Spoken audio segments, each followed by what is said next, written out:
ऋषि, ये हमारे लिए बहुत खुशी की बात है कि अकबर जी पुलिस हिरासत से फरार हो गए हैं। ये बहुत अच्छी बात है। ऋषि, मैं देख रही हूँ कि जैसे जैसे शादी का वक्त नजदीक आता जा रहा है, तुम कुछ उखड़े हुए से नजर आ रहे। कहीं तुम कुछ सोच तो नहीं रहे ना? क्या मेरे सोचने से कुछ होने वाला है गौतमी? नहीं ना, इसलिए मैंने सोचना ही छोड़ दिया। अच्छा है। और अब तो हमारी शादी में भी कोई रुकावट नहीं पैदा करेगा, क्योंकि अकबर जी हमारी शादी में मदद करें या ना करें, लेकिन सब लोग तो यही समझते हैं कि वो हर तरीके से हमारी मदद कर रहे हैं। वो पुलिस हिरासत से फरार हो गए, ये बहुत अच्छी बात है। वो तुम्हारी क्या मदद करेंगे? वो तुम्हारी मदद क्या करेंगे जो खुद कानून से बचते फिर रहे? तुम जिस राह पर चल रही हो ना, उस राह पर चलने वालों की तो अल्लाह भी मदद नहीं करता। खुदा मदद करे या ना करे, लेकिन इस शादी के लिए मैं अकेली ही काफी हूँ और मुझे मेरा हक हासिल करना आता है। क्यों बात को घुमाकर बोल रही? ये कहो कि दूसरों का हक छीनना तुम्हें आता है।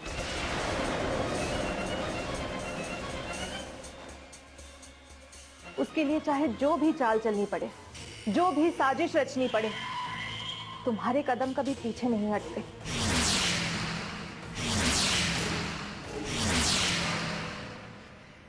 तुमने सबको धोखा देने में तो कामयाबी हासिल कर ली, लेकिन मैं तुम्हारी एक एक सच्चाई से वाकिफ हूं। इस घर में किसी को पता हो ना हो, मुझे तुम्हारी हर एक चाल का पता है।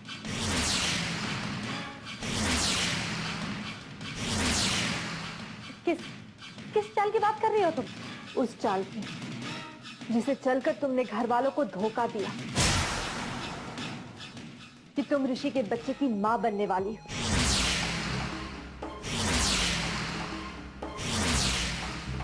जबकि ये सरासर झूठ है। और तुम ऋषि, तुमने पल्लवी पर इल्जाम लगाया था ना कि पल्लवी ने धोखे से गौतमी को ऐसी दवा पिला दी कि गौतमी का मिसकैरेज हो गया। जबकि सच्चाई ये है कि गौतमी कभी प्रेग्नेंट थी ही नहीं। ये क्या बकवास कर रही हो तुम? बकवास नहीं, 100% हकीकत है कि तुम प्रेग्नेंट थी ही नहीं। प्रेग्नेंट थी तुम्हारी नौकरानी कजरी।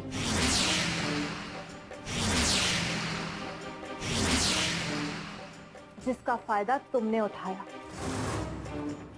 और वो साजिश भी तुम्हारी ही रही होगी ताकि कजरी का मिसकैरेज हो जाए और तुम अपने मिसकैरेज का बहाना बनाकर उस सच्चाई को हमेशा हमेशा के लिए दफन कर दो कि तुम कभी प्रेग्नेंट थी ही नहीं। क्योंकि अगर कजरी का मिसकैरेज नहीं होता तो अब तक तुम्हारा पेट बाहर ना आने की वजह से तुम्हारी प्रेगनेंसी का मामला सबके सामने खुल चुका होता।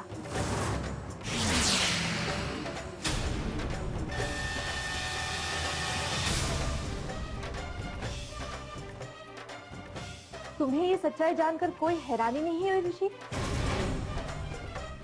इसका मतलब है कि इसकी साजिश में तुम भी शामिल थे। तुम दोनों ये बात अच्छी तरह से गांठ बांधो कि साजिशों से जिंदगी उजड़ती है, आबाद नहीं होती। तुमने घर वालों को ये कहकर मजबूर किया था ना कि तुम्हारे साथ इस घर में अत्याचार हुए हैं। तुम ऋषि के बच्चे की मां बनने वाली थी, जबकि अब ये बात तुम अच्छी तरह से समझ गई होगी कि अगर ये बात आगे बढ़ी तो सारी सच्चाई कानून के सामने आ जाएगी। इस शादी का ख्याल अपने दिल से निकाल दो, क्योंकि अगर तुम दोनों ने शादी करने की कोशिश भी की तो जो हकीकत मेरे सामने खुली उसका पता सबको चल जाएगा और तुम दोनों सबकी नजरों में गिर जाओगे। इसलिए जो बात छुपी हुई है उसे छुपी ही रहने दो। सुन रहे हो ना तुम ऋषि? क्योंकि झूठ की बुनियाद पर किए हुए रिश्तों की कोई अहमियत नहीं होती।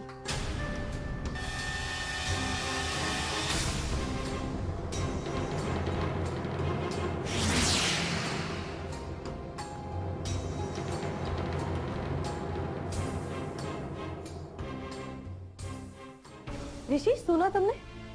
सुना, वो हमें धमकी देकर गई। वो धमकी देकर गई हो या कुछ और, एक बात तो है, सच्चाई का आईना दिखाकर गई है वो। ऋषि, वो जो कह रही है वो उसे साबित नहीं कर सकती, जबकि मैं जो कह रही हूँ मैं उसे साबित कर सकती हूँ। तुम पलटना मत ऋषि, हमारी शादी होगी और जरूर होगी।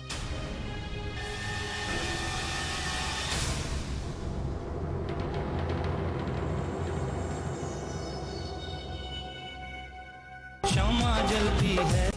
ऐसे मामलों में जो काम पुलिस नहीं कर पाती, तुम्हारे जैसे लोग कर जाते हैं। और अगर मुझे अकबर के बारे में पता करना है कि अकबर कहाँ है, तो तुम्हारे सिवा मैं किसी के बारे में सोच भी नहीं सकता। अकबर के लिए बहुत सारे लोग काम करते हैं, लेकिन मुझे नहीं पता। अगर तुम चाहो तो पता कर सकते हो। मुझे बस इतना जानना है कि अकबर पुलिस की हिरासत से फरार होने के बाद कहां और किसके पास छुपा। तुम्हारी बात मैं समझ सकता हूं, लेकिन फिर भी जैसे ही पता लगे मुझे इत्तला करो। ये खबर सुनी तुमने? अकबर अदालत से ही पुलिस कस्टडी से फरार हो गए। हाँ, मुझे भी पता चल गया। गौतमी ये खबर सुनकर बहुत खुश हो गई होगी।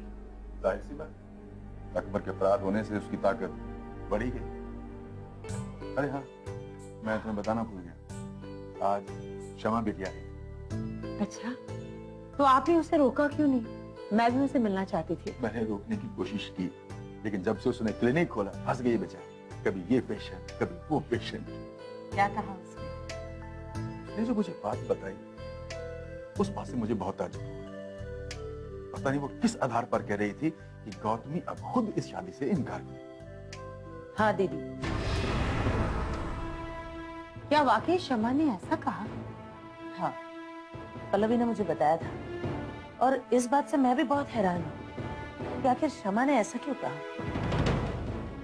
शमा यूं ही ऐसी कोई बात नहीं कर सकती। अगर उसने कहा है तो इसके पीछे जरूर कोई वजह होगी। मेरे सामने ही क्षमा गौतमी को समझाने भी गई, और मुझे उम्मीद है कि उसने इसे समझाया भी। जीजा जी, अब तक किसी के समझाने से गौतमी की समझ में कोई बात आई है जो अब वो क्षमा के समझाने से मान जाएगी? हाँ अनुपमा, तुम बिल्कुल ठीक कह रही हो। हमने उसे मनाने की कोशिश की, हमने उसे रिक्वेस्ट भी किया, लेकिन गौतमी ने हमारी एक बात नहीं सुनी। अब क्षमा किस आधार पर दावा कर रही है कि गौतमी उसकी बात मान लेगी, या उन दोनों के बीच क्या बात हुई है, ये जानना हमारे लिए बहुत जरूरी है। दुर्गा, जब क्षमा गौतमी को समझाकर बाहर निकली, तो मैंने उसे पूछने की कोशिश की कि उसने उसके साथ क्या बात की और गौतमी ने क्या कहा। लेकिन क्षमा यह कहकर चली गई कि मैंने उससे बात कर ली है, बस गौतमी को सोचने के लिए थोड़ा वक्त दिया जाना चाहिए। अगर सचमुच में गौतमी अपना फैसला बदल देती है तो फिर तो वाकई में हमें बात आगे बढ़ाने की कोई जरूरत नहीं है। हमें यह जरूर पता लगाना होगा कि क्या गौतमी अभी भी अपनी जिद पर अड़ी हुई है या उसने अपना फैसला बदल लिया है। दुर्गा, ये जानने के लिए तो तुम्हें गौतमी से बात करनी चाहिए। ठीक है, मैं जाकर गौतमी से बात करती हूँ।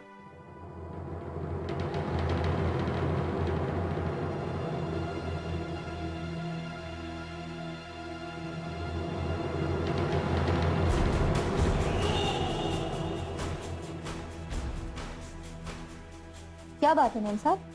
मैं तो आपको ये खुशखबरी देने आई थी कि अकबर। मालूम है कजरी, मालूम है। खुशखबरी तो मुझे बाद में देना, पहले वो सुन जो मैं तुझे बता रही हूँ। क्या हुआ, फिर कोई प्रॉब्लम है क्या? नहीं, प्रॉब्लम हुई नहीं है, लेकिन मुझे लगता है कि प्रॉब्लम हो सकती है। कजरी, हम तो ये सोचते थे कि प्रेगनेंसी वाली बात हमारे अलावा कोई नहीं जानता, लेकिन आज ये बात शमा के मुंह से सुनकर मैं बहुत परेशान हूँ। क्यों, क्या कहा शमा ने? कजरी, वो सब कुछ जानती है, सब कुछ। वो ये भी जानती है कि असल में प्रेग्नेंट तू थी, मैं नहीं। और उसके तेवर देखकर तो ऐसा लग रहा था कि वो ये सारी बातें साबित भी कर सकती है। और अगर उसने ऐसा कर दिया कजरी, तो हमारा पूरा प्लान फेल हो जाएगा। नहीं मेम साहब, नहीं, ऐसा कुछ नहीं होगा। कजरी, सोचती तो मैं भी यही हूँ कि ऐसा कुछ नहीं होना चाहिए, लेकिन शमा मुझे धमकी देकर गई है कि ये शादी नहीं होनी चाहिए। लेकिन उसके कहने से क्या है? ये शादी होगी और जरूर होगी। अगर शमा ने ये बात आपको बताई है तो घर के दूसरे लोगों के सामने भी उसने ये राज खोल दिया होगा। नहीं, वो मुझे धमकी देकर गई है कि अब अगर मैंने शादी के बारे में सोचा तो वो ये मामला सबके सामने खोल कर रख देगी, और उसके बाद मेरी और ऋषि की बदनामी हो जाएगी। हम दोनों सबकी नजरों में गिर जाएंगे। तो फिर अब आप क्या करेंगी? सवाल तो उठते ही है कच्ची, और हर उठने वाले सवाल का जवाब ढूंढना पड़ता है। अब तक मैंने सबके सवालों के जवाब दिए, अब शमा के सवाल का जवाब भी हमें ढूंढना होगा। अब सोचना यह है कजरी कि शमा के सवाल का क्या जवाब हो सकता है। ये तो तय है कजरी कि अब शमा को भी जवाब तो देना ही है। ऐसा जवाब देना है कि उसने जो मंसूबे पाले हुए हैं उसके मंसूबों पर पानी फिर जाए, वो देखती रह जाए और मैं ऋषि के साथ शादी कर सकूं। शमा ने अब तक आपके राज फाश नहीं किए हैं, लेकिन आगे वो कर सकती है। हाँ कजरी, तू सही कह रही है। और हमें उसकी जुबान बंद करनी है ताकि वो यहाँ आकर अपनी जुबान न खोल सके। अब आप सोचिए कि क्या करना है। कजरी, शमा ने ये बात अपने दिल में छुपाकर बहुत बड़ी गलती की, और ये बात मुझे बताकर तो उसने उससे भी बड़ी गलती की, और उसे अपनी गलती का खामियाजा भुगतना होगा। क्षमा जलती है जमाने के लिए। कजरी, शमा ने ये बात अपने दिल में छुपाकर बहुत बड़ी गलती की है, और ये बात मुझे बताकर तो उसने उससे भी बड़ी गलती की, और उसे अपनी गलती का खामियाजा भुगतना होगा। मतलब हम खामोश रहेंगे कजरी। शादी की सारी तैयारियां हो चुकी हैं, और शादी के वक्त ही शमा को ये पता चलना चाहिए कि मैं ऋषि से शादी करने जा रही हूँ, और उसी वक्त वो गुस्से में आकर शादी के वेन्यू पर पहुंचकर शादी को रोकने की कोशिश करेगी। लेकिन शमा शादी के वेन्यू पर पहुंचनी नहीं चाहिए। अब ये कैसे होगा वो तुम सोचो। इस मामले में अकबर साहब हमारे मददगार हो सकते हैं, और देखा जाए तो तकदीर भी आपका साथ दे रही है। अकबर साहब को जमानत मिलती है या नहीं मिलती है ये तो नहीं पता, लेकिन हाँ, वो कानून से आजाद हो चुके हैं, और अगर वो चाहें तो आपका ये काम वो बड़ी आसानी से कर सकते हैं। तो अकबर साहब से संपर्क करने की कोशिश करो, पता करो कि पुलिस से फरार होने के बाद वो कहाँ छुपे हुए हैं, कहाँ पर हैं वो। क्योंकि शमा जिए या मरे कजरी, ये शादी तो वो कर रही है।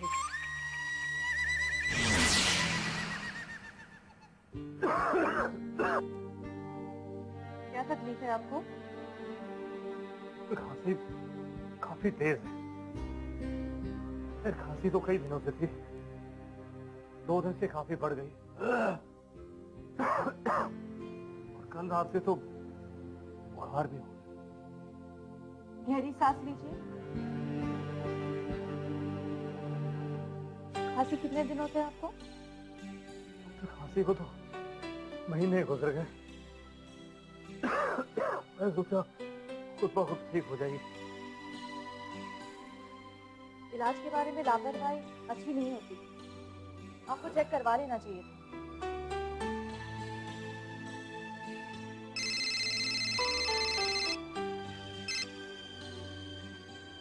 हाँ बोलो कामरान।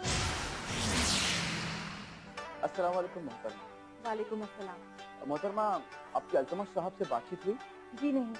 दरअसल खबर यह है कि शेखू का पता चल चुका है। क्या? जी, मैंने शेखू की एक तस्वीर अल्तमश साहब को दे दी है, और उसकी एक तस्वीर मेरे पास भी है। लेकिन हाँ, शेखू इन दिनों कहाँ रहता है और क्या काम करता है, इसका पता लगाना भी बाकी है। इंशाअल्लाह ये भी जल्दी पता चल जाएगा। जल्दी से उसके बारे में पता करने की कोशिश करो। जी मोहतरमा, मैं आपको फिर फोन करता हूँ। अल्लाह हाफिज। खुदा हाफिज। आपका नाम क्या है? ये अहमद जलीस। मैं कुछ दवाइयाँ लिख कर दे रही हूँ और कुछ टेस्ट भी है। ये टेस्ट करवाना जरूरी है। और हाँ, ये दवाइयाँ काफी लंबे दिनों तक चलेगी।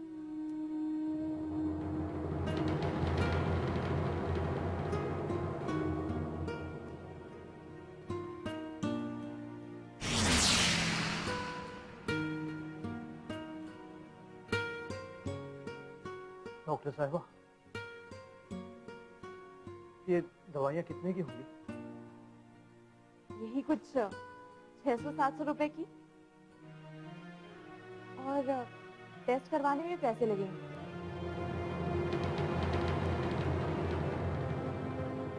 डॉक्टर साहिबा, अगर ये टेस्ट कुछ दिन बाद करवाने और ये दवाइयाँ थोड़ी सस्ती लिख दी है तो थोड़ा क्षमा जल्दी आने के लिए। डॉक्टर साहिबा, अगर ये टेस्ट कुछ दिन बाद करवाने और ये दवाइयाँ थोड़ी सस्ती लिख दी है तो थोड़ा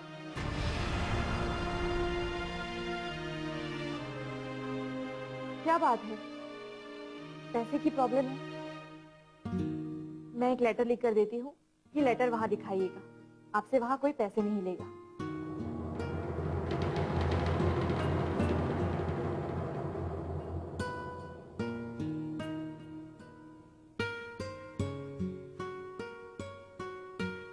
ये लीजिए दवाई। अब आपको दुकान से जाकर दवाई खरीदने की कोई जरूरत नहीं। और हाँ, याद से वो टेस्ट भी करवा लीजिएगा।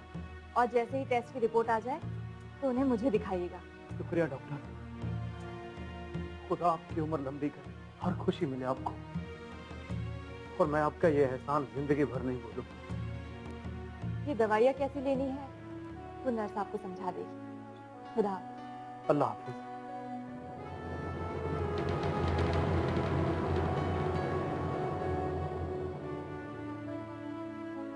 अल्तमश, कामरान ने तुम्हें शेखू की तस्वीर दी है ना? हाँ शमा, शेखू का पूरा नाम अहमद जलील शेख है।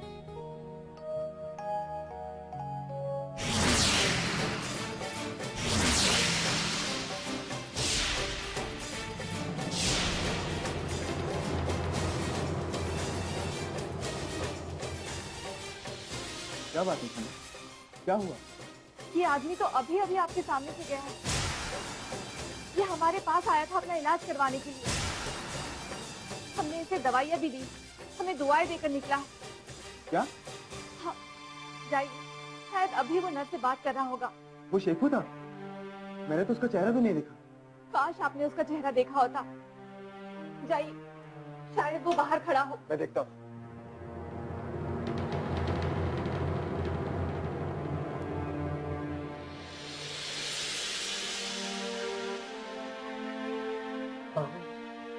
तुम फिक्र मत करो, बिल्कुल फिक्र करने की जरूरत नहीं है। शमा ने जाते वक्त ये बताया नहीं कि गौतमी के साथ उसकी क्या बात हुई, लेकिन हमारे लिए ये बात जानना बहुत जरूरी है। वैसे भी दीदी ने कहा है कि वो शमा से इस बारे में बात करेंगी। मुझे शमा जिस विश्वास के साथ ये बात कह रही थी ना, उससे तो मुझे यही लगता है कि हो ना हो, शमा को इस बात को लेकर कोई ना कोई जानकारी तो है। हाँ बहू, ऐसा ही होगा, वरना शमा इतने दावे के साथ ये बात नहीं करती। फूफा जी का भी कोई पता नहीं चला मौसी जी अभी तक। गांव से बाबा बुआ जी का फोन आ रहा है, वो वहाँ इस बात को लेकर परेशान है कि फूफा जी अभी तक यहाँ पहुंचे क्यों नहीं। बहू, हम सब भी तो यहाँ परेशान हैं। आखिर वो जा कहाँ सकते हैं? एक दो दिन रुक कर देखते हैं, कुछ पता चलता है तो ठीक है, वरना हमें पुलिस की मदद लेनी पड़ेगी। मौसी जी, तब तक तो गौतमी ऋषि के साथ फेरे ले चुकी हूँ।